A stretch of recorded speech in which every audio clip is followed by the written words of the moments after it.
तो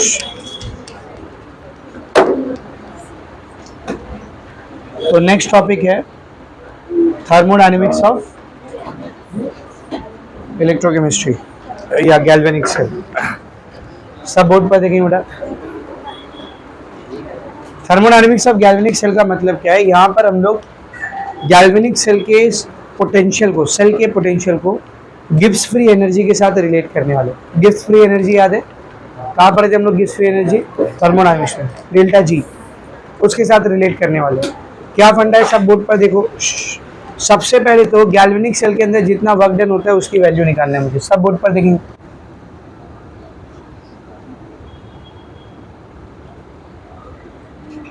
thermodynamics of galvanic cell. तो सबसे पहले गैल्वेनिक सेल के अंदर जितना वर्क डन होता है वो अपने को निकालना है। तो अभी रिसेंटली हम लोगों ने इलेक्ट्रोस्टैटिक चैप्टर फिनिश किया, उसमें अपने पास वर्क डन का एक फॉर्मूला है। वर्क डन बराबर होता है पोटेंशियल इनटू चार्ज। याद है ये फॉर्मूला था अपने पास? पोटेंशियल का फॉर्मूला होता है वर्क डन बाय चार्ज। तो यहाँ से वर्क डन का फॉर्मूला होता है पोटेंशियल इनटू चार्ज। इसी फॉर्मूला को यहाँ पर यूज करो। देखना work done is equals to charge into, या फिर आप लिख सकते हो चार्ज पास्ड इनटू, ये वी बोले तो पोटेंशियल, तो इधर लिखूंगा मैं सेल पोटेंशियल। क्या लिखूंगा बोल? Cell potential. तो चार्ज की वैल्यू कितनी रहेगी? इफ, ध्यान से देखना, n मोल ऑफ इलेक्ट्रॉन, कितने mole? n mole of electron are pass. अगर इलेक्ट्रॉन के n मोल पास हुए तो चार्ज कितना रहेगा? जरा ध्यान से देखना। एक मोल इलेक्ट्रॉन पे कितना चार्ज होता है? एक मोल पे 96500। उसी को हम लोग क्या बोलते हैं? Faraday, 1 Faraday.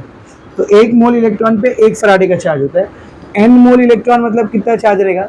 n Faraday. एक मोल पे 1 फराडे रहते हैं ना, तो n मोल पे कितना रहेगा? n Faraday. तो n मोल ऑफ इलेक्ट्रॉन के लिए चार्ज कितना रहेगा? देख, n फराडे। तो वर्क डन क्या हो जाएगा फिर? Work done will be, charge pass की जगह पर क्या है? देख, NF, और सेल पोटेंशियल की वैल्यू क्या रहेगी? E से। तो गैल्वेनिक सेल में जो वर्क डन होता है ये उसकी वैल्यू, गैल्वेनिक सेल में होने वाले वर्क डन की वैल्यू। अब थर्मोडायनेमिक्स के कंसेप्ट में जो गिब्स नाम के साइंटिस्ट हैं उन्होंने हमको एक बात बताई थी कि जो वर्क डन होता है किसी भी प्रोसेस में, इसकी वैल्यू बराबर होती है negative of Gibbs free energy. Negative of Gibbs free energy. तो सब लोग बोर्ड पर ध्यान दो। थर्मोडायनेमिक्स से हमारे पास एक टॉपिक है कि W की वैल्यू बराबर होती है minus of delta G. W की वैल्यू किसके बराबर होती है बोल? Minus of delta G. तो इन दोनों को रिलेट करो, दोनों को रिलेट करो। इसके भी LHS में W, इसके भी LHS में W। तो LHS सेम है तो RHS सेम हो जाएगा, है कि नहीं? तो माइनस डेल्टा जी किसके बराबर हो जाएगा? Minus delta G is equal to NF into E cell. दोनों साइड माइनस मल्टीप्लाई किया तो इधर प्लस आ जाएगा, उधर माइनस आ जाएगा। क्या हो जाएगा? Delta G is equal to minus NF by NF into E cell. Standard condition में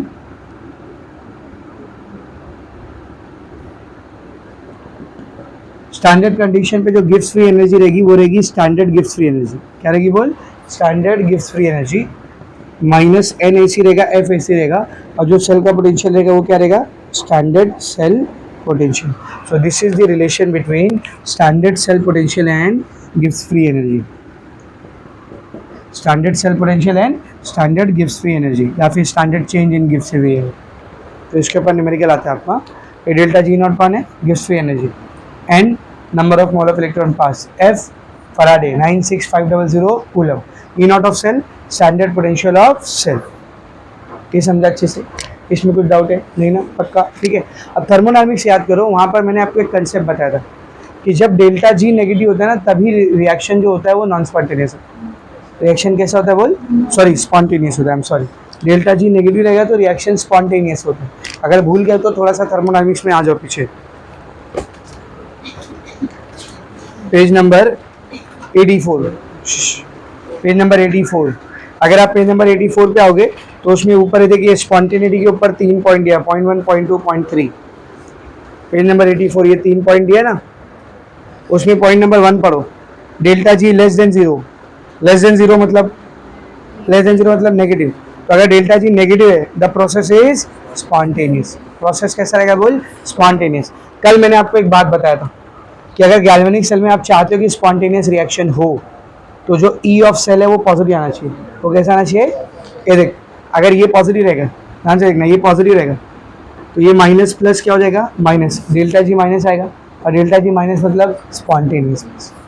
अगर ये नेगेटिव हो गया तो माइनस माइनस प्लस है, और डेल्टा जी प्लस मतलब पॉइंट नंबर 2 में आपको दिया, डेल्टा जी प्लस मतलब नॉन स्पॉन्टेनियस प्रोसेस। तो कल समझाया था ना ये चीज़। अगर आप चाह रहे हो कि गैल्वेनिक सेल में स्पॉन्टेनियस प्रोसेस हो, हमको इलेक्ट्रिसिटी बन के मिले, तो ये ई नॉट ऑफ सेल कैसा होना चाहिए? पॉजिटिव होना चाहिए। अगर ये नेगेटिव आ रहा है मतलब वहाँ पे स्पॉन्टेनियस प्रोसेस नहीं हो रहा। कैसा हो रहा है? नॉन। कल एक न्यूमेरिकल भी किए थे, उसमें ई नॉट ऑफ सेल नेगेटिव आ रहा था, तो मैंने बोला था गैल्वेनिक सेल नहीं है, इधर स्पॉन्टेनियस प्रोसेस नहीं हो रहा है, नॉन स्पॉन्टेनियस प्रोसेस है। तो इफ़ यू वांट कि स्पॉन्टेनियस रिएक्शन हो तो ई नॉट ऑफ सेल कैसा आना चाहिए? पॉजिटिव। ताकि ई नॉट ऑफ सेल पॉजिटिव हो तो डेल्टा जी क्या रहे बेटा? नेगेटिव, और डेल्टा जी नेगेटिव रहेगा तो प्रोसेस कैसा रहेगा? स्पॉन्टेनियस। समझा अच्छे से? ये पहली बात। दूसरी बात, थर्मोडायनेमिक्स में हमने पढ़ा था कि जो डेल्टा जी नॉट होता है ये एक्सटेंसिव प्रॉपर्टी होती है। कैसी प्रॉपर्टी होती है? कुछ याद है? Extensive property, intensive property. किसको बोलते हैं एक्सटेंसिव प्रॉपर्टी? ये अमाउंट ऑफ सब्सटेंस पे, अमाउंट सिस्टम के अंदर जो अमाउंट ऑफ मैटर है उस पर डिपेंड करेगी, और इंटेंसिव जो नहीं डिपेंड करेगी, इंडिपेंडेंट। तो डेल्टा जी नॉट एक एक्सटेंसिव प्रॉपर्टी होती है। मैं आपसे पूछ रहा हूँ डेल्टा ई नॉट क्या रहेगी? एक्सटेंसिव या इंटेंसिव? डेल्टा ई नॉट क्या रहेगी? एक्सटेंसिव या इंटेंसिव? डेल्टा जी नॉट के फॉर्मूले में डेल्टा ई नॉट आ रहा है, ये एक्सटेंसिव है तो ये भी क्या रहना चाहिए? एक्सटेंसिव। पर नहीं, इधर थोड़ा सा फंडा, इधर सब लोग ध्यान से देख। ई नॉट ऑफ सेल को अकेला करो क्या आएगा बोल? ई नॉट ऑफ सेल को अकेला करो क्या आएगा? बोलना क्या आएगा? Delta G naught by N F, यही आएगा ना, minus delta G naught by N F, यही आएगा ना।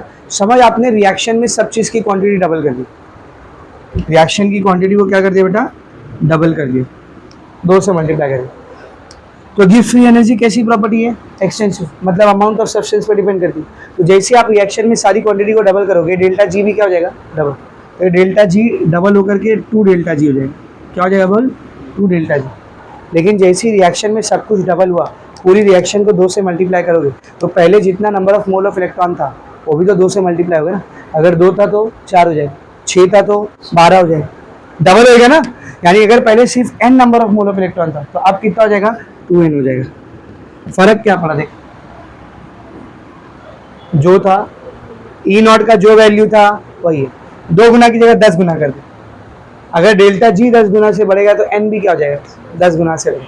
कैंसिल होके डेल्टा ई जो था वही, तो 2 गुना बढ़ाओ या 10 गुना बढ़ाओ, बार बार ई नॉट ऑफ सेल की वैल्यू क्या आ रही? सेम आ रही। मतलब E not of cell amount of substance पर डिपेंड नहीं करता। तो ये एक्सटेंसिव प्रॉपर्टी हुई या इंटेंसिव? इंटेंसिव, याद रखना। ये पॉइंट उसने बाकायदा आपको समझा करके दिया है, मालूम कहाँ पर? पेज नंबर 107 पे देखिए, इधर नीचे के पैराग्राफ में इधर समझाया कि क्यों ऐसा हो रहा है कि delta G not extensive property है फिर भी डेल्टा ई नॉट इंटेंसिव है। तो उसने उधर लिखा है, डबल कर देंगे तो 2 डेल्टा जी नॉट और 2n हो जाएगा। तो नेट आंसर जो है वही आएगा, चेंज नहीं होगा। यहाँ पे 2 लाइन में लिखा था उसको, ये नीचे समझ में आया सबको अच्छे से?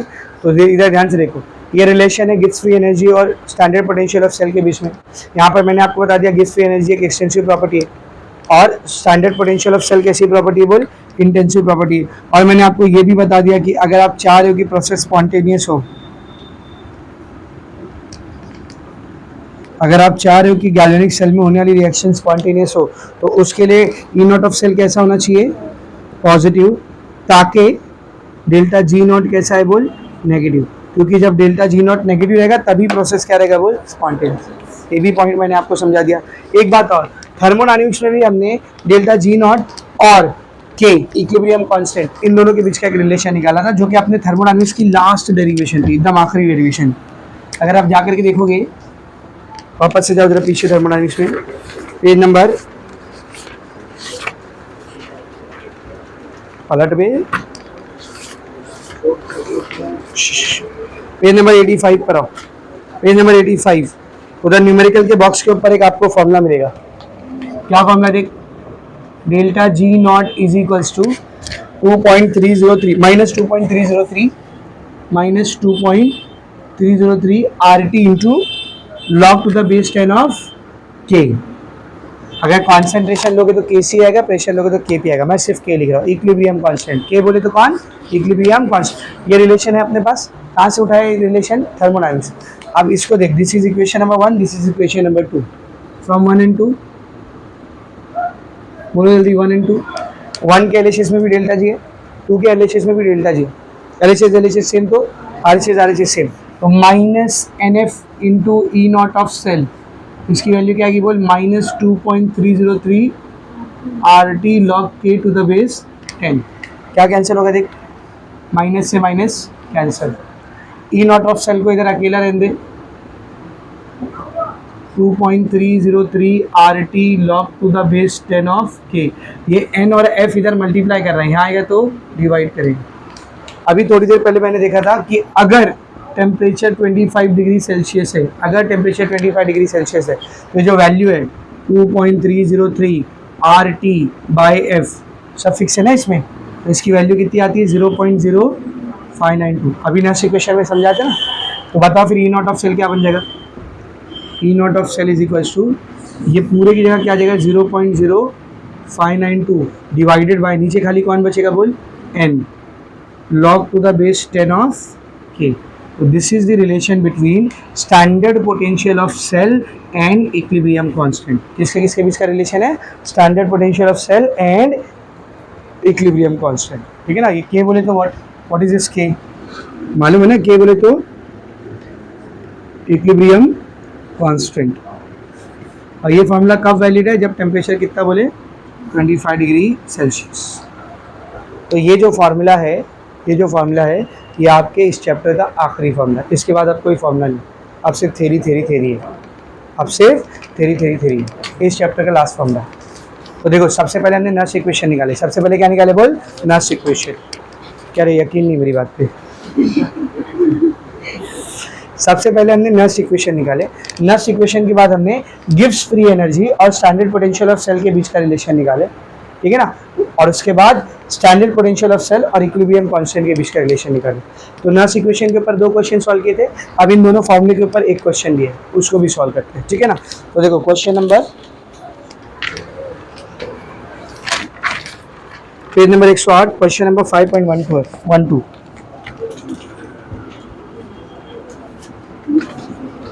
5.12 में देखो क्या बोला उसने। 5.12 में क्या बोला देख, calculate standard gives energy change. Standard gives energy change मतलब क्या निकालना है बोल?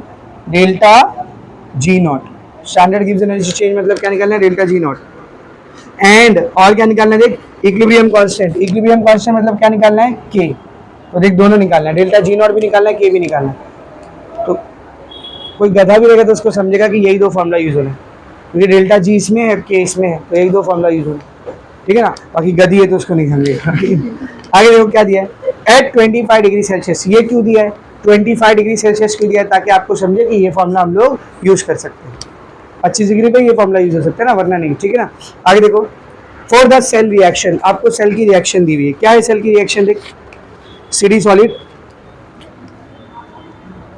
Solid plus SN2 plus aqueous giving CD2 plus aqueous plus SN solid। So this is the cell reaction given। ठीक है ना। और भी कुछ given है देख, given E naught of CD कितना है बोल? Minus 0.403 volt and E naught of SN कितना है रे? Minus 0.136 volt. एक चीज और बोला है, write the formula of the cell. Cell का फॉर्मूला भी लिखना है। तो 3 चीज करनी, डेल्टा जी नॉट निकालना है, के निकालना है, सेल का फॉर्मूला लिखना है। समझा? तो भाई सेल का फॉर्मूला लिखने के लिए आपको सबसे पहले एनोड और कैथोड पहचानना पड़ेगा। और एनोड और कैथोड पहचानने के लिए यहाँ पर आपके सामने 2 ऑप्शन है। पहला ऑप्शन रिएक्शन पे ध्यान दो, रिएक्शन से पता चलेगा। इधर देख, CD से CD2 प्लस बना, 2 प्लस पॉजिटिव चार्ज कब आता है? जब लॉस ऑफ इलेक्ट्रॉन। क्या हो बोल? लॉस ऑफ इलेक्ट्रॉन मतलब ऑक्सीडेशन मतलब एनोड, यानी ये एनोड है। पहचान लिया? SN2 प्लस से SN बना है। पॉजिटिव चार्ज हटता कब है? जब gain of electron. Gain of electron मतलब और जिसका रिडक्शन होता है वो कैथोड। तो ये कैथोड है, ये एनोड, ये कैथोड। एक तो ये तरीका है आपके पास पहचानने। दूसरा गैल्वेनिक सेल है ना, तो गैल्वेनिक सेल में किसका पोटेंशियल ज़्यादा होता है? कैथोड। कैथोड का ज़्यादा रहेगा और एनोड का कम रहेगा। दोनों को देख, किसकी वैल्यू ज़्यादा है? ये वैल्यू ज़्यादा है ना, ये कैथोड है, ये एनोड। समझे अच्छे से? तो इधर ध्यान से देख, E not of S N minus 0.136 volt ये ज़्यादा है E not of cadmium minus 0.403 volt से। Therefore S N solid is, बोलो, कैथोड। जिसका ई नॉट ज़्यादा रहेगा वो cathode. And C D solid जिसका ई नॉट कम वो anode. Not don't ask me ये कैसे हो गया, कल समझाया था मैंने आपको और बोला भी था बहुत इंपॉर्टेंट है, कल के न्यूमेरिकल्स में बहुत काम आएगा आपको। ठीक है, तो जिसका ई नॉट ज़्यादा वो कैथोड, जिसका ई नॉट कम वो एनोड। वो नहीं तो रिएक्शन सही, रिएक्शन नहीं तो वो सही। दोनों तरीके से आपको आंसर सेम ही मिल रहा है कि एस एन कैथोड है और सी डी एनोड है। तो सेल फॉर्मूला लिखते हैं। Therefore cell formula is, what is the rule of writing cell formula? In the extreme left, extreme left में क्या आना चाहिए? एनोड। कौन है एनोड दोनों में? कैडमियम, तो सी डी सॉलिड, ये आ गया एनोड। एक्सट्रीम राइट पर कौन होना चाहिए? कैथोड। कौन है कैथोड? S N solid. अब दोनों के बाजू में उसका सोल्यूशन लिखेंगे, तो सी डी का सोल्यूशन कैसा बन रहा है? देख, CD2 प्लस। एस एन का सोल्यूशन कैसे बन रहा है? SN2 plus. और दोनों के बीच में क्या आएगी? सॉल्वेशन। ये हो गया आपका पहला आंसर, सेल फॉर्मूला। ये क्या हो गया बोल? Cell formula. और क्या निकालना था? डेल्टा जी नॉट और के। अब ध्यान से देख, डेल्टा जी नॉट के लिए you will require N, you will require F, you will require E not of cell. N reaction से मिल जाएगी, एफ 96500 पता है, ई नॉट ऑफ सेल। तो पहले आपको ई नॉट ऑफ सेल निकालना पड़ेगा। तो what is the formula of E not of cell? Tell me. E not of cell का फॉर्मूला क्या होता है बोल? E not of cathode. कल पढ़े थे ना रे, E not of cathode minus E not of anode. तो कैथोड कौन है इधर? कैथोड कौन है? एसएन। तो E not of SN minus E not of anode कौन है? सीडी। दोनों का वैल्यू दिया है। ई नॉट ऑफ एसएन कितना दिया है देख, माइनस 0.136। कैडमियम का कितना दिया है? माइनस 0.403। तो ये माइनस माइनस प्लस हो जाएगा ना, तो इसको माइनस करते हैं। तो ई नॉट ऑफ सेल की वैल्यू आएगी, 3 में से 6 नहीं जाता, 13 में से 6 गया, बोलो 7, है ना। तो ये है 9, तो 9 में से 3 गया 6, ये है 3, 3 में से 1 गया 2, 0.2647 वोल्ट। वायर जल रहा है, छोड़ो जान दो। चलो सब आगे देखिए बेटा, बात नहीं। तो ये इसकी वैल्यू आ गई, ठीक है। अभी ई नॉट ऑफ सेल आ गया मेरे पास, और क्या लगेगा मेरे को? एन। तो एन के लिए क्या निकालना पड़ेगा? रिएक्शन। तो ये सेल फॉर्मूला है ना, ये सेल फॉर्मूला है, उससे निकाल सकते हो रिएक्शन, या फिर डायरेक्ट इसी को देख लो। CD से CD2 प्लस कैसे बना है? 2 इलेक्ट्रॉन लॉस हुआ है ना। और SN2 प्लस से SN कैसे बना है? 2 इलेक्ट्रॉन गेन हुआ है। यहाँ से 2 इलेक्ट्रॉन लॉस हुआ है, यहाँ से 2 इलेक्ट्रॉन गेन हुआ है। तो number of mole of electron 2। तो फ्रॉम रिएक्शन डायरेक्ट लिख दूँ, चलेगा ना? फ्रॉम सेल रिएक्शन, सेल की रिएक्शन को देखेंगे तो number of mole of electron कितना है रे? 2 है। Number of mole of electron कितना है बोल? 2। कैसे समझा ना रे? ये CD से CD2 प्लस हुआ, मतलब कितना इलेक्ट्रॉन खोया उसने? 2। ये SN2 प्लस से SN हुआ, मतलब कितना इलेक्ट्रॉन एक्सेप्ट किया उसने? 2। तो जब दोनों में सेम ही है तो number of mole of electron कितना होगा? 2। इधर 1 रहता है, यहाँ 2 रहता, तो कितना लेते? 2 ही लेते, क्योंकि उस 1 को 2 से मल्टीप्लाई करना पड़ता, सही ना। इधर 3 रहता, यहाँ 1 रहता, कितना लेते? 3 लेते, क्योंकि इस 1 को 3 से मल्टीप्लाई करना पड़ता। हाँ, यहाँ 2 रहता, यहाँ 3 रहता, कितना लेते? 6 लेते। मेरे ख्याल से आप समझ रहे होगा तुम, है ना। तो number of mole of electron पता है, ई नॉट ऑफ सेल पता है, डेल्टा जी निकालना है। What is the formula? Delta G naught is equals to, बोलना, minus NF into E not of cell. तो delta G naught is equals to minus N, how much is N? 2, F 96500, E not of cell 0.267। अब कुछ नहीं करना है, खाली ये तीनों को मल्टीप्लाई कर देना है, आंसर आ जाएगा, ठीक है ना।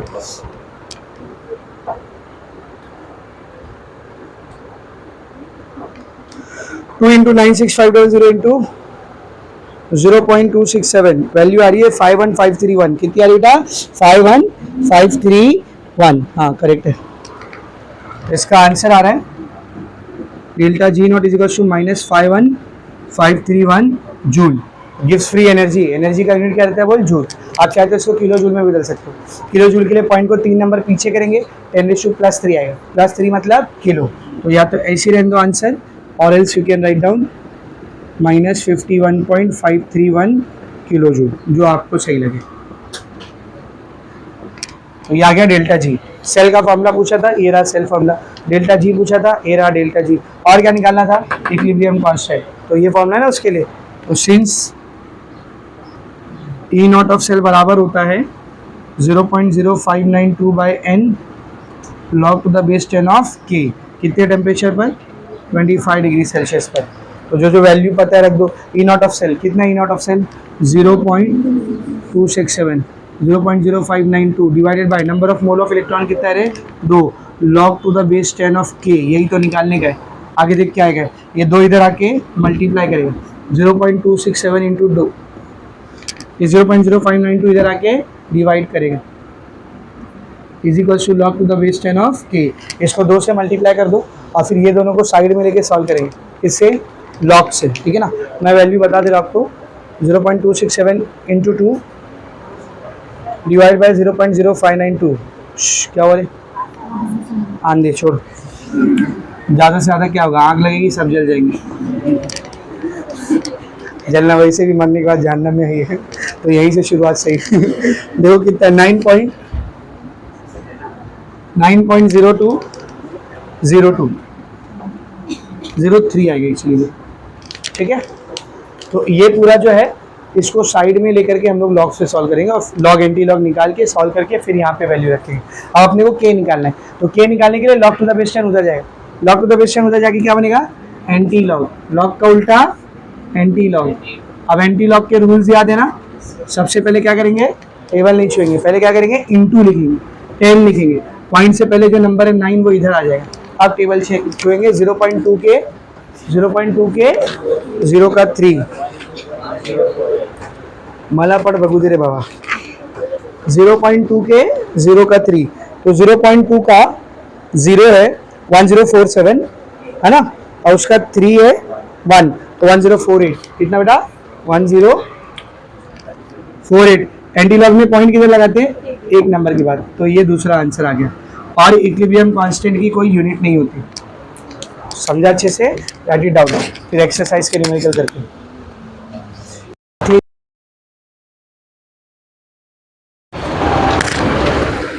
हाँ, रेफरेंस इलेक्ट्रोड, रेफरेंस इलेक्ट्रोड किसको बोलते हैं, बोर्ड पे देख इधर। गैल्वेनिक सेल का कंस्ट्रक्शन याद करो, एक हाफ सेल ऐसा रहेगा, एक हाफ सेल ऐसा रहेगा, है ना। और आपको भी मालूम है इन दोनों में कोई तो भी एक कैथोड रहेगा और कोई तो भी एक एनोड रहेगा। इसको बाहर ऐसा वायर से कनेक्ट करेंगे और बीच में ऐसा सॉलिड ब्रिज से connect. This is how a galvanic cell looks like, यही है ना, यही कंस्ट्रक्शन था। अब जरा ध्यान से सुनो, रेफरेंस इलेक्ट्रोड किसको बोलते हैं, एक ऐसा इलेक्ट्रोड जिसका पोटेंशियल या तो 0 रहेगा, या तो कितना रहेगा बोल 0, या फिर नॉन रहेगा, या तो 0 रहेगा या फिर नॉन रहेगा। तो ऐसे इलेक्ट्रोड को हम लोग क्या बोलते हैं बेटा बोल, रेफरेंस इलेक्ट्रोड। अगर उसका पोटेंशियल 0 है तो उसको प्राइमरी रेफरेंस इलेक्ट्रोड कहा जाता है। क्या कहा जाता है बोल, प्राइमरी रेफरेंस इलेक्ट्रोड। और अगर उसका पोटेंशियल नॉन है, 0 नहीं है, नॉन है, हमको पता है कि कितना है, तो उसको सेकेंडरी रेफरेंस इलेक्ट्रोड कहते हैं। क्या कहते हैं बोल, सेकेंडरी रेफरेंस इलेक्ट्रोड। अब इसकी खास बात क्या है, अगर आपने किसी भी प्राइमरी रेफरेंस इलेक्ट्रोड या फिर सेकेंडरी रेफरेंस इलेक्ट्रोड का यूज़ किया है तो आप दूसरे वाले इलेक्ट्रोड का पोटेंशियल निकाल सकते हो। जैसे मिसाल के तौर पर मैंने आपको एक जिंक का इलेक्ट्रोड दिया, जिंक का सोल्यूशन है, उसमें जिंक की रॉड है।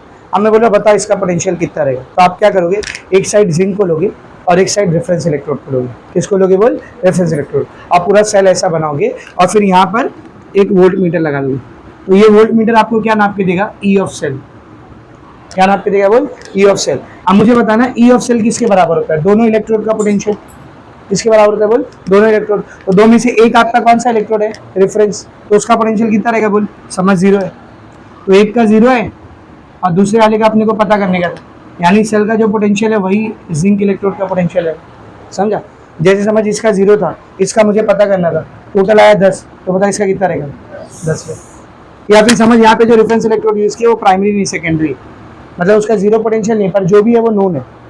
समझ, 2 है, कितना है 2, टोटल है 10, इसका कितना रहेगा 8, सही है ना। तभी तो 8 और 2 मिलके कितना होगा बोल 10 में। तो रेफरेंस इलेक्ट्रोड किसको बोलते हैं? ये एक ऐसा इलेक्ट्रोड होता है जिसको रेफरेंस के तौर पर इस्तेमाल करके हम लोग किसी दूसरे इलेक्ट्रोड का पोटेंशियल पता कर सकते हैं। और इस इलेक्ट्रोड की खास बात क्या होती है? इसका पोटेंशियल या तो जीरो होता है या तो नोन होता है। अगर जीरो रहेगा तो उसको क्या बोलते हैं हम लोग? Primary reference electrode. और नोन रहेगा तो उसको क्या बोलते हैं? Secondary reference electrode. तो सबसे पहले तो आपको रेफरेंस इलेक्ट्रोड का डेफिनेशन अंडरलाइन करना है। किसको बोलते हैं? देखो रेफरेंस इलेक्ट्रोड, ये देखिए लास्ट पैराग्राफ में डेफिनेशन दिया, इधर देख, दिख रहा है इधर क्या लिखा है देख। A reference electrode is defined as, वो देन हटा दो, a reference electrode is defined as an electrode whose potential is arbitrarily taken as zero or is exactly no। एक ऐसा इलेक्ट्रोड जिसका पोटेंशियल या तो जीरो ले लिया जाता है या तो फिर उसका पोटेंशियल अपने को एग्जैक्टली जो है डॉट वही पता होता है। तो ऐसे इलेक्ट्रोड को हम लोग क्या कहते हैं बोलो? Reference electrode. तो इधर ध्यान से देख, रेफरेंस इलेक्ट्रोड क्या रहेगा बेटा? इसका पोटेंशियल या तो जीरो रहेगा या फिर नोन रहेगा, या तो जीरो रहेगा या फिर नोन रहेगा। अगर पोटेंशियल जीरो हुआ तो उसको हम लोग क्या बोलते हैं बताओ? जल्दी बोलो, क्या बोलते हैं बेटा? Primary reference electrode. और अगर पोटेंशियल नोन हुआ तो उसको हम लोग क्या बोलते हैं? Secondary reference electrode. तो अब इन केमिस्ट्री अपने पास एक प्राइमरी रेफरेंस इलेक्ट्रोड भी है और बहुत सारे सेकेंडरी रेफरेंस इलेक्ट्रोड भी है। प्राइमरी रेफरेंस इलेक्ट्रोड का नाम है स्टैंडर्ड हाइड्रोजन इलेक्ट्रोड। क्या नाम है बोल? Standard hydrogen electrode, she. और सब कैपिटल में लिखना है, ऐसे मत लिखना प्लीज, ये रॉन्ग हो जाएगा, ऐसे लिख। और इसका शॉर्ट फॉर्म वैलिड है, चलता है, ये वैलिड शॉर्ट फॉर्म है, मैं नहीं दे रहा हूँ, टेक्स्ट बुक में भी मिलेगा आपको। Standard hydrogen electrode, she, SHE, dot लगाने की भी जरूरत नहीं, डायरेक्ट ऐसे लिख। स्टैंडर्ड हाइड्रोजन इलेक्ट्रोड, ध्यान से सुनो, स्टैंडर्ड हाइड्रोजन इलेक्ट्रोड ये एक तरीके का प्राइमरी रेफरेंस इलेक्ट्रोड है। कौन सा इलेक्ट्रोड है बोल? Primary reference electrode. मतलब इसका पोटेंशियल कितना रहेगा बेटा? जीरो। और जो सेकेंडरी इलेक्ट्रोड है इसमें 2-3 एग्जाम्पल है, जैसे कैलोमेल इलेक्ट्रोड या फिर सिल्वर क्लोराइड इलेक्ट्रोड। ये कुछ सेकेंडरी इलेक्ट्रोड है। तो प्रीवियस सिलेबस में कैसे था? एक प्राइमरी रेफरेंस इलेक्ट्रोड को समझा था, शी को, स्टैंडर्ड हाइड्रोजन इलेक्ट्रोड को, और एक सेकेंडरी को समझा था, कैलोमेल को। तो अभी आपको ये वाला पार्ट हटा दिया, खाली आपको शी को समझना बस। स्टैंडर्ड हाइड्रोजन इलेक्ट्रोड दुनिया का सबसे मुश्किल काम, शी को समझना आपको। समझ में आ रहा है? चीज़ है स्टैंडर्ड हाइड्रोजन इलेक्ट्रोड, इसको समझ के लेना आपको बस। और अगर कोई आपसे पूछ ले मैंने स्टैंडर्ड हाइड्रोजन इलेक्ट्रोड यूज किया है, बताओ उसका पोटेंशियल कितना रहेगा? कितना रहेगा? जीरो। ना हो ना कुछ सोचने का नहीं, स्टैंडर्ड हाइड्रोजन इलेक्ट्रोड है मतलब पोटेंशियल कितना है? जीरो। तो स्टैंडर्ड हाइड्रोजन इलेक्ट्रोड का कंस्ट्रक्शन कैसा होता है, उसका डायग्राम, उसका नोटेशन, उसका फॉर्मूला, वो सब अभी अपने को लिख के लेना। अब आपके मन में सवाल आ रहा होगा, इन दोनों में बताओ ज्यादा अच्छा कौन सा है, जीरो वाला या नोन वाला? जीरो वाला। मस्त है ना सर, जीरो वाला लगाओ, जो भी पोटेंशियल आ रहा है वही उसका है। ये नोन वाला काय को निकाले? असल में जीरो वाला जो होता है, जो प्राइमरी रेफरेंस इलेक्ट्रोड होता है, वो अपने को एक ही पता है, कौन सा? Standard hydrogen electrode. Standard hydrogen electrode, इसको मेंटेन करके रखना बहुत मुश्किल होता है, उसको स्टैंडर्ड कंडीशन में मेंटेन करके रखना बहुत मुश्किल होता है। इसीलिए हमने उसको रिप्लेस किया और दूसरे सेकेंडरीज को बनाया, कैलोमल हो गया, सिल्वर क्लोराइड हो गया, इसको बनाया, जिसका जीरो तो नहीं रहता है पर नोन रहता है। समझा? लेकिन आपके सिलेबस में ये वाला पार्ट नहीं है तो हम लोग नहीं स्टडी करते, खाली स्टैंडर्ड हाइड्रोजन इलेक्ट्रोड। समझ आ रहा है? तो हम लोग स्टार्ट करते हैं अभी स्टैंडर्ड हाइड्रोजन इलेक्ट्रोड। बाकी रेफरेंस इलेक्ट्रोड किसको बोलते हैं, क्यों यूज होता है, सबको एकदम अच्छे से समझा ना। चलो आगे देखेंगे।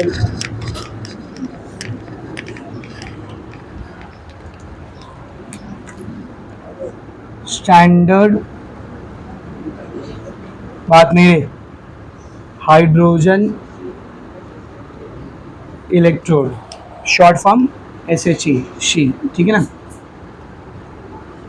अच्छा, कुछ भी शुरू करने से पहले ही मैं आपको बता दूं, ये जब भी आपको न्यूमेरिकल में देगा ना तो ऐसा लिखा रहेगा EH2। H2 आगे मतलब कौन सा इलेक्ट्रोड है? Hydrogen electrode. स्टैंडर्ड और नॉट लगा हुआ मतलब स्टैंडर्ड। तो स्टैंडर्ड हाइड्रोजन इलेक्ट्रोड का पोटेंशियल कितना होता है? जीरो। तो ये डेटा आपको कभी भी क्वेश्चन में दिया नहीं रहेगा, पर आपको पता होना चाहिए। स्टैंडर्ड हाइड्रोजन इलेक्ट्रोड का स्टैंडर्ड कंडीशन में पोटेंशियल कितना होता है बोल? जीरो। समझा अच्छे से? अब स्टार्ट करते हैं इसके कंस्ट्रक्शन के साथ। कंस्ट्रक्शन और डायग्राम। कैसा होता है इसका कंस्ट्रक्शन? इसमें हम लोग एक प्लाटिनियम की प्लेट लेते हैं। किसकी प्लेट लेते हैं बेटा? प्लाटिनियम की प्लेट। और इसके ऊपर प्लाटिनियम ब्लैक की कोटिंग चढ़ी हुई रहेगी। याद है, बताया था पहले भी बताया था। कहाँ पर? कंडक्टिविटी सेल में। कि इस प्लाटिनियम ब्लैक को हाइड्रोप्लाटिनिक एसिड के अंदर डाल करके, क्लोरोप्लाटिनिक एसिड के अंदर डाल करके जब इलेक्ट्रोलिसिस करेंगे तो उसके ऊपर ब्लैक कलर की प्लाटिनियम की कोटिंग चढ़ जाएगी। तो हम लोग इसको क्या बोलेंगे कि ये प्लाटिनियम की प्लेट है जिसके ऊपर प्लाटिनियम ब्लैक की कोटिंग है। या फिर आप इसको प्लाटिनाइज्ड प्लाटिनियम प्लेट भी बोल सकते। और क्या बोल सकते? बोल प्लाटिनाइज्ड प्लेटिनियम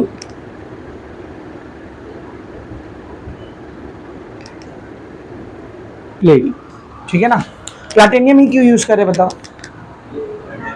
वेरी गुड। कैसा ये? इनर्ट। कैसा ये? इनर्ट। इनर्ट मतलब रिएक्ट नहीं करेगा, ये रिएक्शन में खुद पार्टिसिपेट नहीं करेगा, खाली सरफेस देगा रिएक्शन को होने के। असल में मसला क्या है, यहाँ पर हम लोग जो इलेक्ट्रोड यूज कर रहे हैं वो कौन सा इलेक्ट्रोड है? हाइड्रोजन। और hydrogen is not a solid. Room temperature पर कैसा होता है? गैस होता है। तो एक गैस को आप सरफेस के तौर पे कैसे यूज कर सकते? तो सरफेस के लिए कोई सॉलिड देना पड़ेगा ना। तो सॉलिड क्या देते हैं हम लोग? प्लैटिनियम। और प्लैटिनियम ही क्यों? क्योंकि वो इनर्ट है, तो खाली सरफेस देगा, खुद कुछ रिएक्शन या पार्टिसिपेशन करेगा क्या? नहीं। अब इस प्लैटिनियम की प्लेट को हम लोग एक वायर के थ्रू कनेक्ट करके रखते हैं। इस वायर से कनेक्शन होगा बाहर के सर्किट में। और ये वायर को भी ऐसी खुला नहीं रखते, इसको कपड़ा पहना के रखते हैं। इसको एक ग्लास के ट्यूब में डाल के रखते हैं जो कि सील्ड होता है। कैसा होता है? बोल सील्ड। ग्लास ट्यूब ऊपर और नीचे दोनों जगह सील रह गए। सील मतलब समझते हैं ना, एकदम पैक। और इसके नीचे यहाँ पर मर्क्यूरी भरी हुई रहेगी। क्या भरी हुई रहेगी? बोल मर्क्यूरी। कंस्ट्रक्शन ध्यान से देखो, डायग्राम और कंस्ट्रक्शन पूछ सकता है आपसे, आया भी है बोर्ड एग्जाम में, कई एक दो बार आया शायद। ठीक है ना? ये मर्क्यूरी, ये क्या बोल? मर्क्यूरी। मर्क्यूरी, ठीक है, ये मर्क्यूरी। ठीक है ना? This is glass tube. ये क्या है? बोल ग्लास ट्यूब। और ये जो ऊपर दिख रहा है ये क्या है रे? Copper wire. ये क्या है? बोल इसी के थ्रू हम लोग इस स्टैंडर्ड हाइड्रोजन इलेक्ट्रोड को जहाँ पर कनेक्ट करना है वहाँ पर कनेक्ट करेंगे। ठीक है ना? अब ये जो पूरा सेटअप बन के तैयार हुआ है, इसको और एक ग्लास के जैकेट के अंदर डाल के रख, मतलब ग्लास की कवरिंग के अंदर। ठीक है ना? तो उसको बना रहा हूँ मैं, सब लोग बोर्ड पर देखो। ऐसी एक ग्लास जैकेट रहेगी जिसमें इसको ऐसा डाल के रखेंगे हम लोग।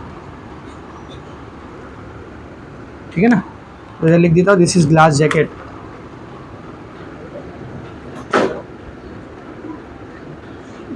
क्या हो रहा है?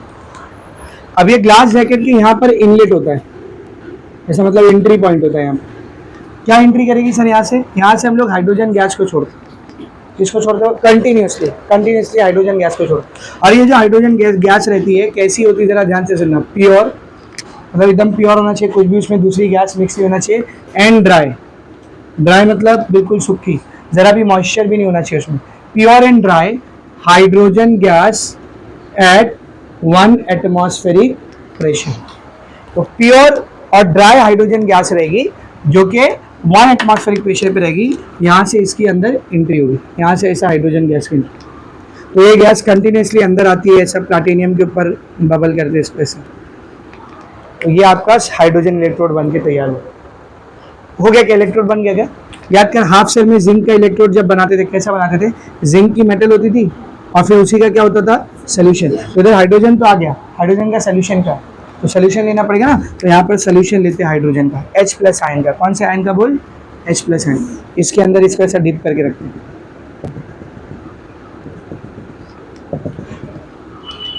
तो एक कंटेनर में H+ आयन का सोल्यूशन लेंगे। किसका सोल्यूशन लेंगे बेटा? H+ आयन सोल्यूशन, जिसका कॉन्सेंट्रेशन रहेगा 1 मोलार। क्योंकि इसके नाम में क्या लिखा है? स्टैंडर्ड। इसलिए जो गैस यूज हुई है और जो सोल्यूशन बना है 1 मोलार। ठीक है ना? तो यहाँ से कंटिन्यूसली गैस बबल होगी जो सोल्यूशन में भी रहेगी और इधर प्लेट पे भी रहेगी। समझ में आ रहा अच्छे से? तो ये कंस्ट्रक्शन कंप्लीट हो गया किसका? स्टैंडर्ड हाइड्रोजन इलेक्ट्रोड का। अगर कंस्ट्रक्शन पूछा तो यही बना देना, ये डायग्राम, और इसी को एक्सप्लेन कर देना। टेक्स्ट बुक में कहाँ पर है? देखो ये देख, इधर मिलेगी हेडिंग, कंस्ट्रक्शन मिल गई। ये पूरा 2 पैराग्राफ में कंस्ट्रक्शन समझाया, ये डायग्राम। उधर उसने अच्छा डायग्राम बना के दिया। आपको भी चाहिए तो वैसा बनाओ, मेरा वाला थोड़ा हेल्दी डायग्राम है। ठीक है ना? आगे देखेंगे सब लोग। ठीक है? फॉर्मूला लिखते हैं इसका। फॉर्मूला फॉर्मुलेशन कैसे आएगा? मेरे को पता है, कंप्लीट सेल है या हाफ सेल है? हाफ सेल है ना, एक ही इलेक्ट्रोड है ना, दूसरा वाला इसके बाजू में ज्वाइन करेंगे। तो जब भी हाफ सेल का नोटेशन लिखते तो रूल क्या था, पहले सोल्यूशन बाद में इलेक्ट्रोड। तो इधर सोल्यूशन कौन सा है, बोल सोल्यूशन किसका है, H प्लस। तो H प्लस आयन का सोल्यूशन रहेगा जिसका कॉन्सेंट्रेशन कितना होना चाहिए, 1 मोलार, सिंगल लाइन। अब इलेक्ट्रोड लिखना पड़ेगा। तो यहाँ पर सॉलिड कौन सा यूज हुआ है, बोल हाइड्रोजन। तो बोलना नहीं तो बात होगा, हाइड्रोजन सॉलिड है क्या यहाँ पर, नहीं। सॉलिड कौन है, प्लेट काय की है, प्लाटिनियम की। तो सॉलिड यहाँ पर यूज हुआ है, प्लाटिनियम सॉलिड। अब कल मैंने आपको एक रूल सिखाया था, अगर सोल्यूशन और सॉलिड मेटल के बीच में भी कुछ मौजूद है तो उसको भी मेंशन करना होता है। इधर सॉलिड मेटल और सोल्यूशन के बीच में कौन मौजूद है, राउंड राउंड कौन है, हाइड्रोजन की गैस है ना। तो H2 गैस कितने एटमॉस्फेरिक प्रेशर पे, 1 एटमॉस्फेरिक प्रेशर पे। ये नोटेशन है स्टैंडर्ड हाइड्रोजन इलेक्ट्रोड। तो ये कंस्ट्रक्शन डायग्राम पूरा मुंह से समझा दिया कंस्ट्रक्शन कैसा होता है। ये नोटेशन बोलो या फॉर्मूला बोलो, एक ही चीज़ है, formula of standard hydrogen electrode. तो एक मार्क्स के लिए आपको ये पूछ सकता है, write down the formula of standard hydrogen electrode. तो आपको ये लिखने खाली, write down the reaction electrode, reaction of standard hydrogen electrode. Reaction लिखो, कैसी होगी रिएक्शन, रिएक्शन कैसे लिखते हैं, इसके और इसके बीच में क्या कर देंगे, एरो बना। इसके और इसके बीच में जो बना रहा है वो कितना बड़ा एरर है, सोचो। जो इसके और इसके बीच में, प्लैटिनियम इनर्ट इलेक्ट्रोड है, will it take part in the reaction, no. और आप उसको रिएक्शन में दिखा रहे, मतलब समझ में आ रहा है किस दर्जे के जाहिल हो, समझ में आ रहा है क्या बोल रहा है। प्लैटिनियम को वही रिएक्शन में दिखाएगा जो दिमाग घर पे रख के आता है क्लास में, क्योंकि ये इनर्ट इलेक्ट्रोड है, it will not take part in the reaction. तो हम लोग इसके और इसके बीच में एरो दिखाएंगे। तो कैसा आएगा, बोर्ड पर देख कैसा आएगा, H plus arrow H2 gas. H plus में से पॉजिटिव चार्ज कैसे हटेगा, इलेक्ट्रॉन को गेन करके ना। तो H प्लस जब इलेक्ट्रॉन को गेन करेगा तो जाहिर सी बात है वो H बनेगा, क्या बनेगा, H। और इधर तो H2 है, मतलब ये रिएक्शन कितनी बार हो रही है, 2 बार। तो जब ये 2 बार होगी तो कितना H बनेगा, 2। और यही 2 H आपस में मिलकर क्या बन जाएगा, H। ये हो गई रिएक्शन का। तो कंस्ट्रक्शन डायग्राम, फॉर्मूला, रिएक्शन, सबको एकदम अच्छे समझा। और सबसे इंपॉर्टेंट बात, electrode potential, standard hydrogen electrode का पोटेंशियल कितना होता है, बोल कितना होता है, 0। स्टैंडर्ड हाइड्रोजन इलेक्ट्रोड का पोटेंशियल कितना होता है, बोल 0। ये सबसे इंपॉर्टेंट बात, ये पूरा समझा एकदम अच्छे से। अब ये प्राइमरी रेफरेंस इलेक्ट्रोड है या सेकेंडरी, प्राइमरी। मैंने आपको बताया था हमको सेकेंडरी की जरूरत क्यों पड़ी, क्योंकि इसको स्टैंडर्ड कंडीशन में मेंटेन करके रखना थोड़ा सा क्या होता है, मुश्किल। तो आपको बाकायदा एक हेडिंग दिया, देख, difficulties in setting she she खुद भी पढ़ाता है वो डिफिकल्टीज। ये वाला टॉपिक अपने घर वालों के सामने मत पढ़ना, ये वीडियो में से डिलीट मार देंगे। डिफिकल्टीज इन सेटिंग शी, ठीक है ना। तो सब लोग ध्यान से देखो बेटा, क्या डिफिकल्टीज है जिसके लिए हम लोग प्राइमरी रेफरेंस इलेक्ट्रोड को ना यूज करके सेकेंडरी को बनाते हैं, ठीक है ना। सबसे पहले, अच्छा ये अलग से भी पूछ सकते हैं आपको, write down the difficulties in setting और मेंटेनिंग स्टैंडर्ड हाइड्रोजन इलेक्ट्रोड। तो ये अलग से भी आ सकते हैं आपको। 3 डिफिकल्टीज है मेन। सबसे पहला, it is very difficult to obtain pure and dry hydrogen gas. ये जो गैस यहाँ से छोड़ दी ना बेटा अपने को बबल करनी कंटिन्यूसली इनलेट से, ये कैसी होनी चाहिए, प्योर एंड ड्राई। हाइड्रोजन को आप प्योर फॉर्म में ऑब्टेन करना थोड़ा सा मुश्किल है, और अगर प्योर फॉर्म में ऑब्टेन भी कर ले तो उसको आप मॉइस्चर से नहीं बचा सकते, सराउंडिंग का मॉइस्चर उसमें ट्रैप हो जाएगा। तो प्योर और ड्राई हाइड्रोजन गैस को रखना ये क्या है, थोड़ा सा डिफिकल्ट। तो पहली डिफिकल्टी यही है, यहाँ पे डिफिकल्टी चालू है। दूसरा difficulty, the pressure of hydrogen gas can not be maintain exactly at 1 atmosphere through out the measurement. जब तक पूरा प्रोसेस चल रहा है, आपने दूसरा सेल बाजू में कनेक्ट किया, सॉल्ट ब्रिज लगा दिया और गैल्वेनिक सेल को अपना काम करने दिया, अब इतने लंबे प्रोसेस में कुछ मिनट या कुछ घंटों के लिए कंटिन्यूसली हाइड्रोजन का गैस का प्रेशर 1 एटमॉस्फेयर मेंटेन करके रखना भी क्या है बेटा, मुश्किल। उसका प्रेशर थोड़ा बहुत ऊपर नीचे फ्लक्चुएट करेगा। तो ये सेकंड डिफिकल्टी है। थर्ड डिफिकल्टी क्या है, देख, तो पहली दो डिफिकल्टी तो यहीं पे आपको समझ में आ जाएगी। प्योर एंड ड्राई गैस को मेंटेन करना मुश्किल है और 1 एटमॉस्फेयर प्रेशर मेंटेन करना मुश्किल है। दूसरी डिफिकल्टी इधर है, इसका कॉन्सेंट्रेशन कितना होना चाहिए, 1 मोलर। आप कंटिन्यूसली क्या कर रहे हो, हाइड्रोजन गैस को बम्बार्ड कर रहे हो। तो ये जो हाइड्रोजन गैस है, इसको जब आप बबल करोगे ना सोल्यूशन के अंदर, तो थोड़े थोड़े टाइम में क्या होगा मालूम, हाइड्रोजन गैस की वजह से ये सोल्यूशन रिएक्ट करेगा और वाटर गैस बनेगी, वाटर की वेपर बनेगी जो वेपराइज होकर बाहर जाने लगे। तो इसमें से वाटर वेपराइज हो रहा है, वाटर वेपराइज हो रहा है मतलब वॉल्यूम ऑफ सोल्यूशन कम हो रहा है, वॉल्यूम ऑफ सोल्यूशन कम होगा मतलब कॉन्सेंट्रेशन चेंज होगा, यानी ये कॉन्सेंट्रेशन 1 मोलर करके रखना, मेंटेन करके रखना मुश्किल है इसी गैस की वजह से।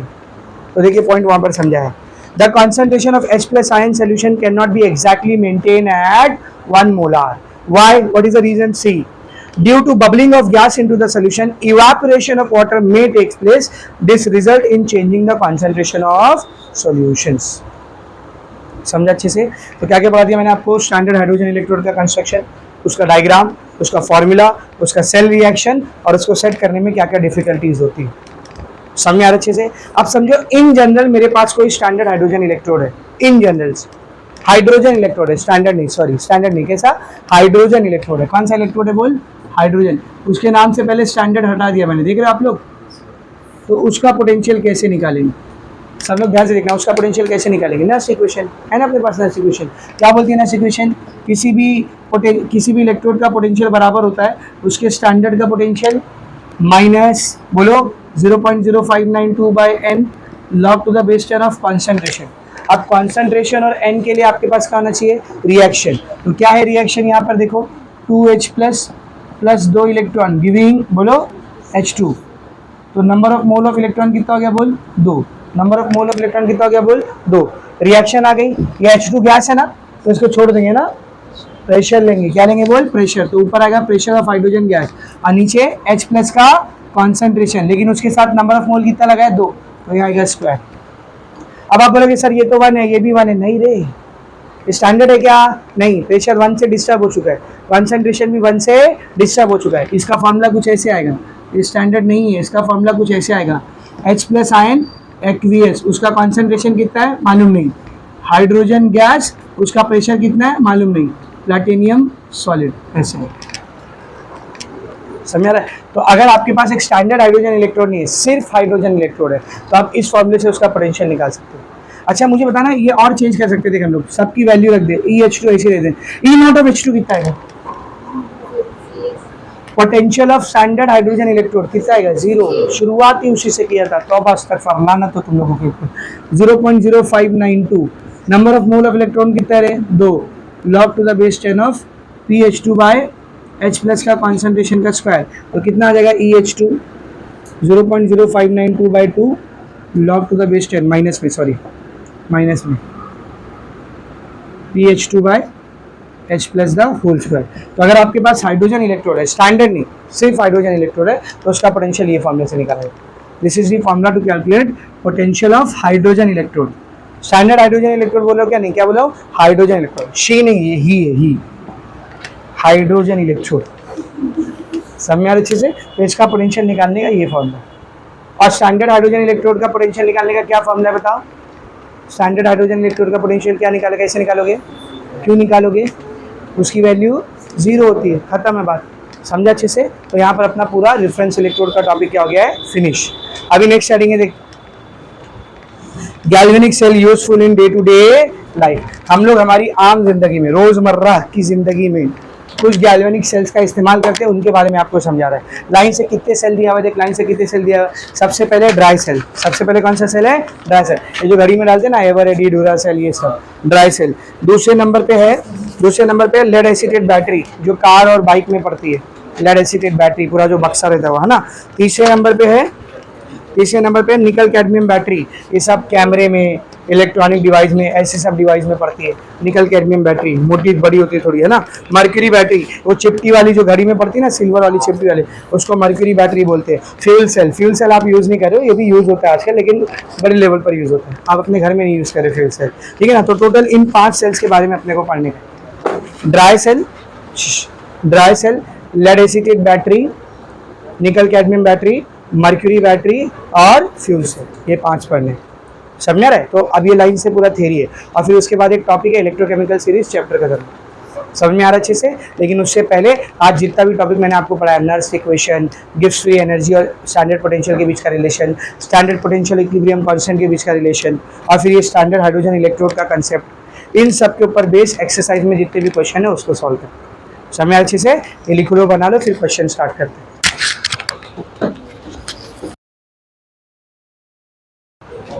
जो क्वेश्चन हो चुके हैं उसको आपने टिक किया है ना। पहले एमसीक्यू में आएंगे। कौन कौन सा हो गया एमसीक्यू में? पहला और 10वां बस, ठीक है। क्वेश्चन पहले एमसीक्यू करते हैं। एमसीक्यू का पहला और 10वां है ना, तो एमसीक्यू नंबर 4 देखेंगे सब लोग। हाँ बेटा बात नहीं करेंगे।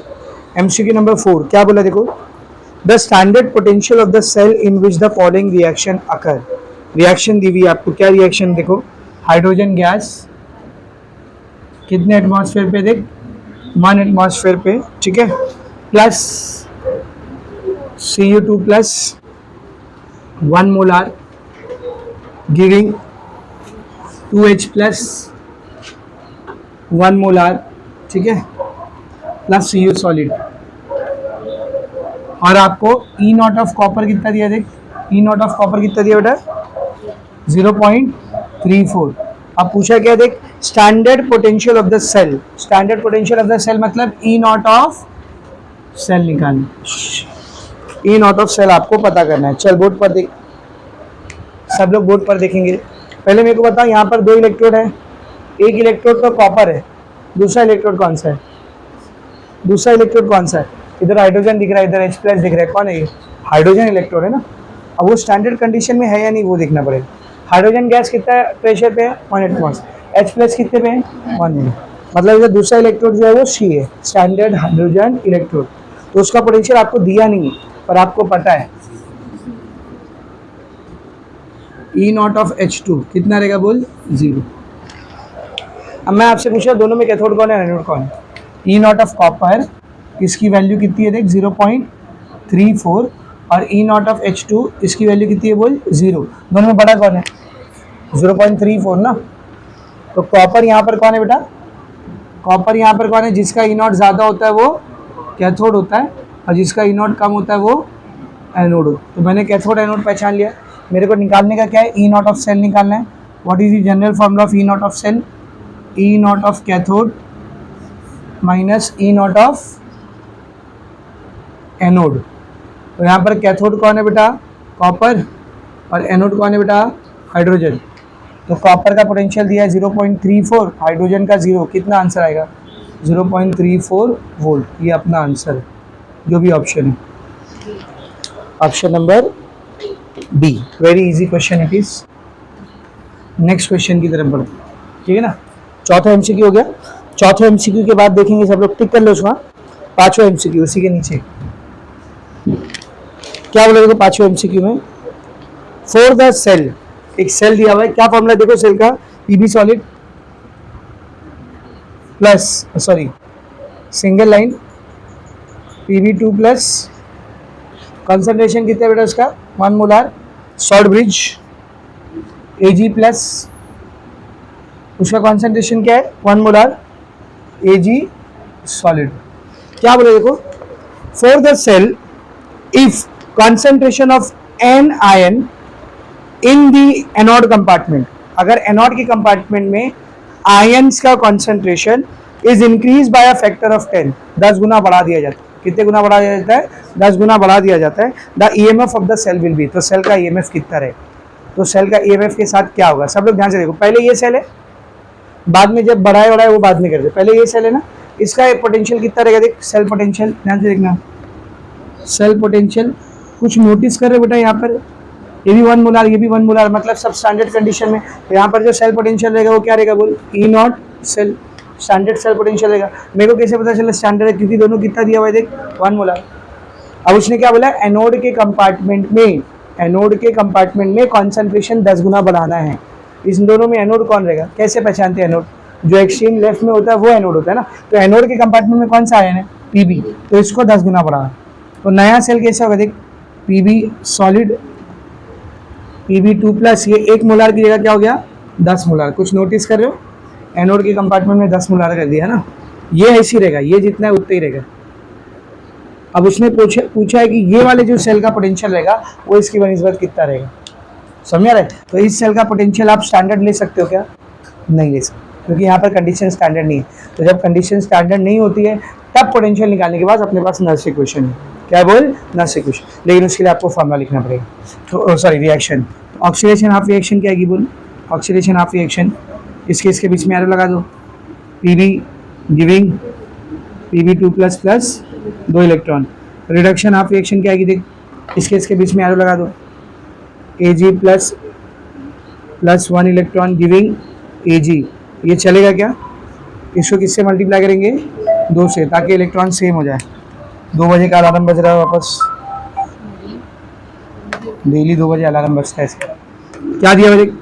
क्या आएगा? इसको 2 से मल्टीप्लाई करो, 2Ag plus 2 electron giving 2Ag solid. सही है? तो ये पहला, ये दूसरा। ओवरऑल रिएक्शन क्या आएगी? देख, ओवरऑल रिएक्शन 2 इलेक्ट्रॉन से 2 इलेक्ट्रॉन कैंसिल, क्या आएगा? Pb solid plus 2Ag plus giving Pb2 plus 2Ag solid. अभी नास्ट इक्वेशन यूज करो। अच्छा, पहले number of mole of electron बता कितना है? 2 काटा ना, तो number of mole of electron कितना है रे? 2। अब यूज करेंगे next equation. What is next equation? E of cell बराबर होता है E not of cell minus 0.0592 by N log to the base 10 product. Product में इसको लेंगे क्या? खाली किसको लेंगे? इसको, Pb2 प्लस डिवाइडेड बाय, ये नहीं आएगा, खाली आएगा Ag प्लस का पावर 2। सबका वैल्यू रखो, ई नॉट ऑफ सेल को ऐसे ही रहने दो, माइनस 0.0592 बाय एन कितना है रे? 2 log to the base 10। Pb2 plus का कॉन्सेंट्रेशन कितना लेना देख? 10 मोलार, और Ag प्लस का 1 मोलार, 1 का स्क्वायर 1 ही आएगा। ये पूरा कितना हो जाएगा बोल? Log 10 to the base 10। Log की वैल्यू और बेस सेम होती तो उसका आंसर 1 आ। ये 2 से कटेगा, 0.0296 अभी किए थे ना, तो ई ऑफ सेल कितना आएगा बोल? ई ऑफ सेल कितना आएगा? ई नॉट ऑफ सेल माइनस 0.0296, ये नया पोटेंशियल है। अब इक्वेशन नंबर 1 ये पहले का पोटेंशियल था, इक्वेशन नंबर 2 ये नया पोटेंशियल है। दोनों में क्या फर्क दिख रहा है? अब का जो पोटेंशियल है वो पहले के पोटेंशियल में से इतना माइनस कर देंगे तो आ जाएगा। तो मैं लिख सकता हूँ पोटेंशियल माइनस करे मतलब डिक्रीज हो रहा है ना, डिक्रीजेज बाय कितनी वैल्यू? 0.0296, ये आपका आंसर है। कौन सा ऑप्शन देखो? Option number decrease by 0.0296 volt, D. Option number D is correct. समझा अच्छे से? ये हो गया एमसीक्यू नंबर 5। अभी देखेंगे सब लोग एमसीक्यू नंबर 5 के बाद देखेंगे एमसीक्यू नंबर 6 नहीं 7। एमसीक्यू नंबर 7 क्या बोला है? देखो एमसीक्यू नंबर 7 में फॉर द रिएक्शन, क्या है रिएक्शन देख? निकल solid plus Cu2 plus 1 molar giving Na2 plus 1 molar plus Cu solid. इस रिएक्शन के लिए ई नॉट ऑफ सेल दिया है, कितना दिया है? ई नॉट ऑफ सेल देख, ई नॉट ऑफ सेल कितना दिया है? 0.57 वोल्ट। बोला क्या रे? Delta G naught of the reaction, क्या निकालना है बोल? डेल्टा जी नॉट गिव्स फ्री एनर्जी। एकदम सिंपल है, बोर्ड पर देखो। What is the formula of गिव्स free energy? Delta G naught is to minus NF into E not of cell. E not of cell question में दिया हुआ है, एफ की वैल्यू हम सबको पता है, बचता है एन। तो जरा इधर ध्यान से देखना, ये निकल से Ni2 प्लस कैसे हुआ रहेगा? 2 इलेक्ट्रॉन माइनस होकर, और Cu2 प्लस से Cu कैसे हुआ रहेगा? 2 इलेक्ट्रॉन प्लस होकर। तो n की वैल्यू कितनी है रे? 2 है। तो n की वैल्यू कितनी है बोल? 2। कैसे पहचाने, समझा रे?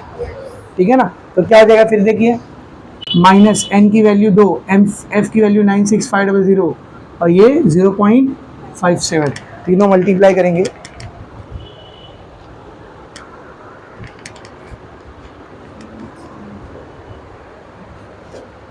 टू इंटू 96500 इंटू 0.57 आंसर आ रहा है, ध्यान से देखो, माइनस 11010 जूल, ये आंसर आ रहा है। और आपको ऑप्शन में आंसर मेरे ख्याल से किलो जूल में दिया है, तो इसको किलो जूल में बदलने के लिए पॉइंट को 3 नंबर पीछे लेके जाएंगे। क्या बनेगा ये? माइनस 110.0, उसको नहीं भी लिखे तो भी चलेगा, है ना? Kilo joule. कौन सा ऑप्शन सही है बोल? Option number B for boy, B for boy, ठीक है। आगे बढ़ो, बकरा, ठीक है। बस बस बस बस हो गया। ये हो गया आपका क्वेश्चन नंबर 7। अच्छा क्वेश्चन नंबर 8 देख कितना मस्त क्वेश्चन है. Which of the following is not correct, जो गलत है वो बताना है. पहला, gives energy and extensive property, सही है ना. दूसरा, इलेक्ट्रिक पोटेंशियल और cell potential is an intensive property, E not of cell intensive होता है, सही है. Electrical work is equals to minus delta G, ये भी सही है. तो चौथा ही गलत रहेगा, लेकिन क्यों गलत है जरा ध्यान से देख ले. If half reaction is multiplied numerical factor, अगर हाफ रिएक्शन को किसी नंबर से मल्टीप्लाई किए, the corresponding E not value is also multiplied by the same factor, गलत है. 2 से मल्टीप्लाई करो, 5 से करो, 10 से करो, कितने से भी करो, ई नॉट चेंज होता है क्या, बताया था ना एग्जाम्पल के जरिए. तो ये डी वाला करेक्ट रॉन्ग है उसमें, तो अपना करेक्ट आंसर वही रहेगा. 10वां एमसीक्यू ऑलरेडी कर चुके हैं. क्वेश्चन नंबर 2 में 5वां 9वां और 8वां तीनों हो गया है ना. अभी क्वेश्चन नंबर 3 देखो. क्वेश्चन नंबर 3 में चौथा हो गया है ना. क्वेश्चन नंबर 3 का 5वां किए क्या, नहीं किए, चलो वो करते. क्वेश्चन नंबर 3 का 5वां क्वेश्चन देखो. क्वेश्चन नंबर 3 का 5th क्वेश्चन क्या बोला देख. कंस्ट्रक्ट अ गैल्वेनिक सेल, एक गैल्वेनिक सेल बनाना है. तो कैसा डायग्राम बिग्राम बना के नहीं, खाली सेल फॉर्मूला लिखना है बस. गैल्वेनिक सेल बनाने जब भी बोला तो खाली क्या लिखेंगे, सेल फॉर्मूला. पता चला बीकर, इलेक्ट्रोड, सॉल्ट ब्रिज सब बनाते बैठ रहे, नहीं, खाली सेल फॉर्मूला लिख के छोड़ देना है. क्या बोला देख, construct the galvanic cell from the electrode. 2 electrode दिया है. पहला इलेक्ट्रोड कौन सा है देख, CO3 plus CO solid, and दूसरा इलेक्ट्रोड क्या दिया बेटा, Mn2 प्लस Mn. ये 2 इलेक्ट्रोड, एक मैंगनीज का इलेक्ट्रोड यूज करना है, एक कोबाल्ट का इलेक्ट्रोड यूज करना है, और एक गैल्वेनिक सेल को बनाना है. और क्या दिया हुआ है देख, ई नॉट ऑफ कोबाल्ट कितना दिया बेटा, 1.82 volt, and E not of manganese कितना दिया है, -1.18 वोल्ट. और क्या करना है, also calculate E not of cell. बहुत ही आसान क्वेश्चन, एकदम इजी, 2 मार्क्स वाला. सब ध्यान से देखो. सेल अगर आपको बनाना है तो पहले आपको ये पहचानना पड़ेगा कैथोड कौन है, एनोड कौन है. और ये गैल्वेनिक सेल उसने बोल दिया है, कंस्ट्रक्ट अ गैल्वेनिक सेल. तो गैल्वेनिक सेल की एक कंडीशन क्या होती है, जिसका ई नॉट ज्यादा होता है वो कैथोड, और जिसका ई नॉट कम रहता है वो एनोड. किसका ज्यादा किसका कम, कोबाल्ट का ज्यादा है, ये कैथोड है. मैंगनीज का कम है, ये एनोड. तो कैसा लिखेंगे, since E not of cobalt is greater than E not of manganese, therefore cobalt is cathode and manganese is anode. कैसे पहचाने समझा, देयरफॉर सेल फॉर्मूला इज क्या है देख, cell formula. Cell formula extreme left में किसको लिखते हैं हम लोग, एनोड को. कौन है एनोड इधर, manganese, manganese solid. Extreme right में कौन होता है, कैथोड. कैथोड कौन है इधर, कोबाल्ट, तो कोबाल्ट सॉलिड. इसका आयन, मैंगनीज का आयन क्या बन रहा है देख, Mn2 प्लस. कोबाल्ट का आयन क्या बन रहा है देख, CO3 प्लस, बीच में सॉल्ट ब्रिज. ये पहला आंसर आ गया. कंस्ट्रक्ट दी सेल बोला था ना उसने, ये हो गया सेल का कंस्ट्रक्शन खत्म. और क्या बोला था, also calculate E not of cell. What is the general formula of E not of cell, बोल, E not of cathode minus E not of anode. इधर कैथोड कौन है रे, इधर कैथोड कौन है, तो E not of cobalt minus E not of anode कौन है, मैंगनीज. दोनों का वैल्यू दिया हुआ है. कोबाल्ट का वैल्यू कितना दिया है, 1.82, माइनस मैंगनीज का वैल्यू -1.18, माइनस माइनस प्लस, दोनों को प्लस कर देंगे, आंसर आ जाएगा. E not of cell is equals to 8 2 10 का 0 कैरी गया 1, 1 और 8 9 और 1 10 का 0 कैरी गया 1, 1 और 1 2 और 1 3, 3.00 मतलब 3 वोल्ट. ये आंसर. कितना मस्त क्वेश्चन है, 2 मार्क्स के लिए, प्यारा सा, समझा. तो ये हो गया क्वेश्चन नंबर 3 का 5th क्वेश्चन. आगे बढ़ेंगे, टिक कर लो उसको भी. हाँ, अभी सीधा हो क्वेश्चन नंबर 4 में. उसका तीसरा हो गया था ना, चौथा देखो उसका.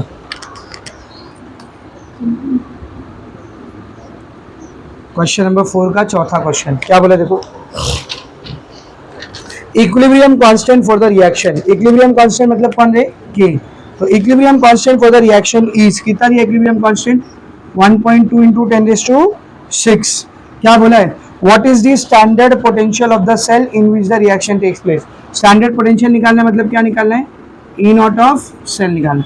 तो के दिया है, ई नॉट ऑफ सेल निकालना है. व्हाट इज द रिएक्शन, सब लोग देखो रिएक्शन क्या बेटा, 2 Cu प्लस, 2 कॉपर के प्लस के आयन है एक्वियस फॉर्म में, और क्या बना रहे देखो, Cu2 प्लस Cu सॉलिड. ये रिएक्शन है। अब देख कितना सिंपल क्वेश्चन है, सब बोर्ड पर देखो, सब बोर्ड पर देखेंगे बेटा। ई नॉट ऑफ सेल और के के बीच में रिलेशन है अपने पास, क्या रिलेशन है? ई नॉट ऑफ सेल बराबर होता है, बोलो 0.0592 by N log to the base 10 of K, यही फॉर्मूला निकाले थे ना, ठीक है। तो ये ई नॉट ऑफ सेल और के बीच का रिलेशन है। के दिया हुआ है, ई नॉट ऑफ सेल निकालना है, और क्या चाहिए? खाली एन। ये रिएक्शन को देख के बता इधर एन कितना रहेगा? 2 रहेगा, कॉपर है 2 रहेगा। ये फंस गया, गलती गलत कर दी। ये हाफ सेल की रिएक्शन ही दिया, पूरे सेल की रिएक्शन दिया, ई नॉट ऑफ सेल निकालने के लिए बोला। तो पूरे सेल में एक कैथोड एक एनोड होना चाहिए। यहाँ पर कैथोड कौन है, एनोड कौन है? अब बताओ सर, सब तो कॉपर ही है, नहीं। तो ये रिएक्शन आपको कंफ्यूज करने के लिए जानबूझ के उसने ऐसे दिया। ये रिएक्शन असल में ऐसी है, जरा ध्यान से देख। ये 2Cu प्लस दिख रहा है, इसको मैं ऐसा लिख सकता हूँ, Cu plus plus Cu plus, Cu plus Cu plus कितना होगा? 2Cu plus, giving Cu2 plus plus Cu solid. आप जरा ध्यान से देखना, इधर पे एक पॉजिटिव चार्ज था, एक और पॉजिटिव चार्ज आ गया। तो पॉजिटिव चार्ज कब आता है? जब इलेक्ट्रॉन निकले। तो पहले से एक था, एक और आ गया, मतलब कितना इलेक्ट्रॉन गया है? एक। तो यहाँ पर एक इलेक्ट्रॉन माइनस हुआ है, तो लॉस ऑफ इलेक्ट्रॉन हो रहा है इधर ना, लॉस ऑफ 1 इलेक्ट्रॉन, मतलब इधर ऑक्सीडेशन हुआ है, तो ये एनोड को दिखा रहा है, सही है। यहाँ पर एक इलेक्ट्रॉन माइनस हुआ है। इधर Cu प्लस था, Cu 0 हो गया, एक पॉजिटिव चार्ज हट गया, मतलब गेन ऑफ इलेक्ट्रॉन हुआ है कितना? 1 इलेक्ट्रॉन का, प्लस 1 इलेक्ट्रॉन, तो इधर गेन ऑफ 1 इलेक्ट्रॉन हुआ, गेन ऑफ 1 इलेक्ट्रॉन। तो ये क्या हो गया बोल? रिडक्शन। ये आपका ऑक्सीडेशन हाफ रिएक्शन है, ये रिडक्शन हाफ रिएक्शन है, दोनों को ऐड करोगे ओवरऑल रिएक्शन आएगी। मत लिखो, number of mole of electron बता दो बस, कितने इलेक्ट्रॉन, यहाँ पे भी एक इलेक्ट्रॉन, यहाँ पे भी इलेक्ट्रॉन 1, मजा ही, समझा? तो number of mole of electron 1 है। Now what is the formula, बोलो what is the formula? E not of cell बराबर होता है 0.0592 by N log to the base 10 of K. तो 0.0592 बाय एन कितना है? 1 लॉग के कितना है? के कितना है बोल? 1.2 इंटू 10⁶ टू द बेस 10। अब इसको सॉल्व करना है अपने को। तो देखिए 0.0592 बाय 1 तो उतना ही रहेगा जितना है। इधर पे log a इंटू बी का फॉर्मूला लगा दो। log a इंटू बी क्या होता है बोल? log a plus log b, correct है। अब log के नंबर पे कोई पावर है तो कहाँ आ जाता है? शुरू में। तो क्या हो जाएगा? 0.0592 log 2 को मैं ऐसा लिख सकता हूँ 2.0, चलेगा ना? log 2.0 to the base 10 plus ये 6 पहले आ गया, log 10 to the base 10 value रखेंगे 0.0592 log 2 का वैल्यू, पॉइंट से पहले एक नंबर है 1 - 1 0 पॉइंट, 20 का 0 आएगा 3010, 20 का 0 कितना आएगा? 3010, पॉइंट से पहले एक नंबर था इसलिए 1 - 1 0 point plus 6 log 10 to the base 10 कितना होता है रे? 1, इसकी वैल्यू 1 हो जाएगी ना, बेस और वैल्यू सेम है। तो 6 में 0.30 ऐड करेंगे तो 0.0592 6.3010, दोनों को मल्टीप्लाई कर देंगे, आंसर आ जाएगा 0.0592 इंटू 6.3010, 0.37 कितना आ रहा है बेटा? 0.37 वोल्ट। समझा अच्छे से? आगे बढ़ो। ये कौन सा क्वेश्चन हो गया? क्वेश्चन नंबर 4 का चौथा क्वेश्चन, ठीक है ना। ये लॉग चेक करें, लॉग 2 किधर 1 पॉइंट, अच्छा 1.2 था तो मैंने इसको 2 कैसे कर दिया? बोल भी नहीं रहे तुम लोग। मैं ये 2 देख लिया, ये 1 मेरी आंखों से छुप के बैठा था। 1.2 बस, ज़्यादा चीट नहीं करने का, गंदगी नहीं फैलाने का ज़्यादा। पॉइंट से पहले एक नंबर है 0 पॉइंट, 12 का 0 बता रहे, हाँ 9.2, तो ये 6 में ऐड होगा 6.0792, तो 0.0592 इंटू 6.0792, 0.359, ठीक है। आगे बढ़ते हैं, नेक्स्ट क्वेश्चन। ये हो गया क्वेश्चन नंबर 2 का 4, है ना। अभी देखेंगे बेटा क्वेश्चन नंबर 2 का 5 नहीं हुआ है ना अभी।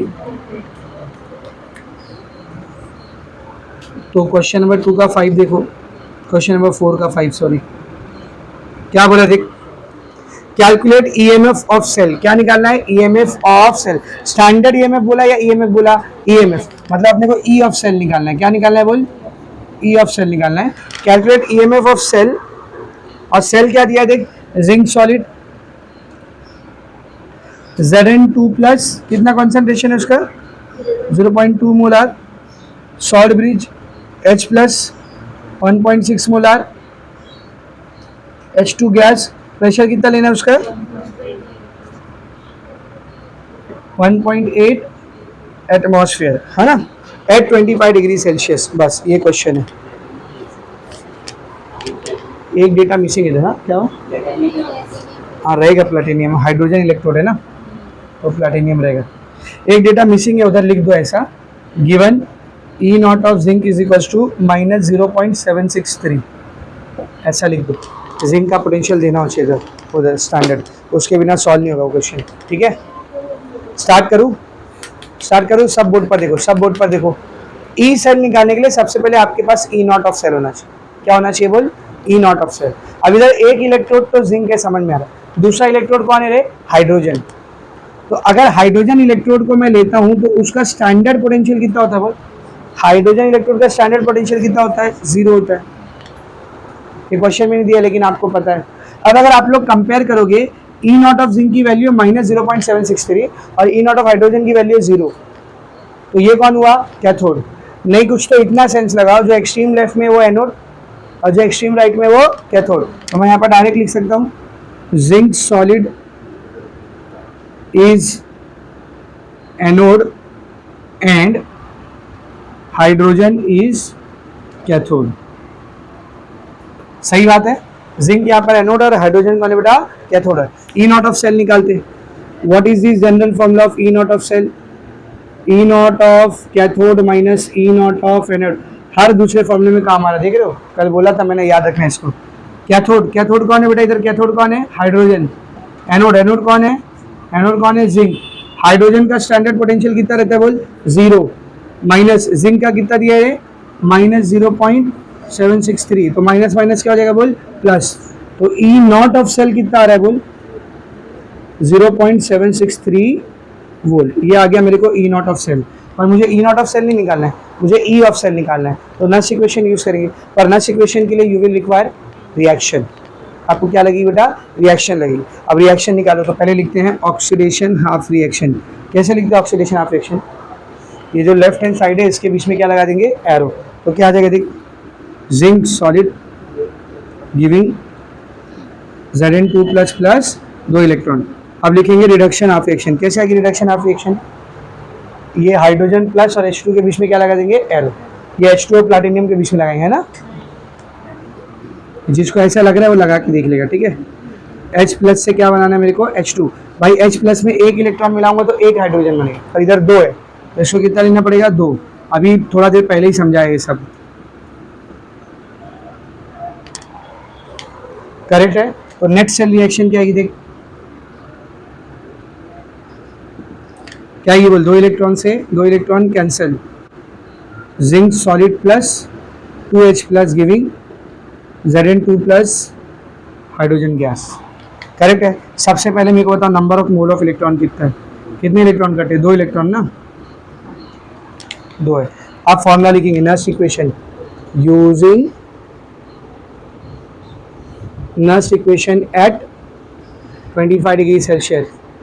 ई ऑफ सेल क्या आएगा बोल, E not of cell -0.0592 by N log to the base 10 of, product के साइड पर आओ, इसको लेंगे कि नहीं, बिल्कुल लेंगे, आयन है ना वो, इसको लेंगे कि नहीं, बिल्कुल लेंगे, पर उसका कॉन्सेंट्रेशन नहीं लेंगे, उसका क्या लेंगे, प्रेशर लेंगे। हाइड्रोजन गैस है ना वो, सॉलिड, इसको लेंगे क्या, नहीं, इधर लेंगे H प्लस का कॉन्सेंट्रेशन, पावर कितना उसका, 2। वैल्यूज पुट कर, ई नॉट ऑफ सेल अब भी निकाले थे, कितना आया था, 0.763 minus 0.0592 divided by N, N कितना है रे, 2, log to the base 10 of. Zinc का कॉन्सेंट्रेशन दिया हुआ है, जिंक का कॉन्सेंट्रेशन 0. हाइड्रोजन का प्रेशर भी दिया हुआ है, कितना है, 1.8। H प्लस का कॉन्सेंट्रेशन भी दिया है, कितना है, 1.6 का स्क्वायर। सॉल्व करते हैं इसको।